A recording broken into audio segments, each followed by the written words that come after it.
Rise and shine East Texas. You're watching KETK Today. Well, a good Thursday morning to you, East Texas. Pretty foggy out there to start off our day. This is a view from atop the Plaza Tower in downtown Tyler, and you can't really see anything out there, and that's the story across a good chunk of East Texas this morning.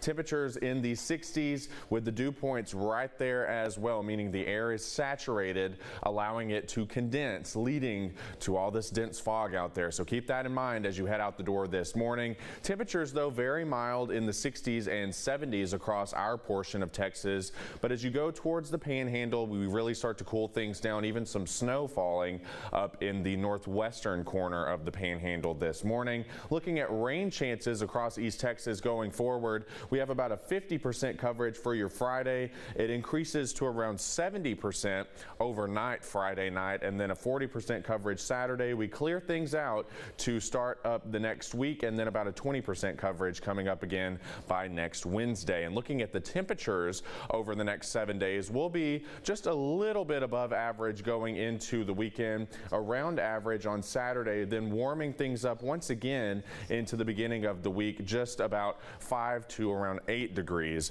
above where we should be for this time of the year. So nothing too crazy like we saw last month in October. And Futurecast does show a few isolated showers as we go through the afternoon, temperatures in the 70s, but then by far our biggest chance for rain comes later in the day tomorrow into the overnight hours. Here is Friday late in the evening. You can see scattered showers and storms, especially across northern areas of East Texas, and then we really see it start to clear out as we go into the middle of the day on Saturday. Now out in the Gulf of Mexico, we have a Category 2 hurricane. This is Rafael, winds of 105 miles per hour, pressure of 970. It's moving to the northwest at 12 miles per hour.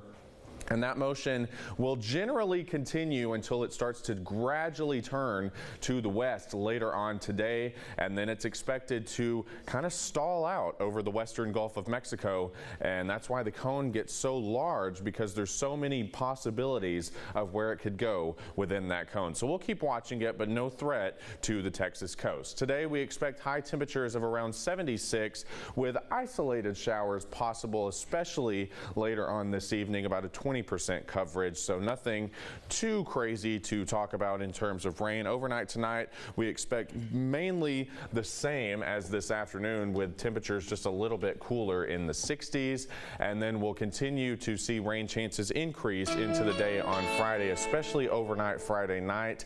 And then for your Veterans Day, things look pretty good with temperatures in the upper 70s. Then isolated storm chances return as we head into Wednesday of next week. Yeah, Braden, those temperatures are really starting to go down now, which makes sense. We're now officially now in November.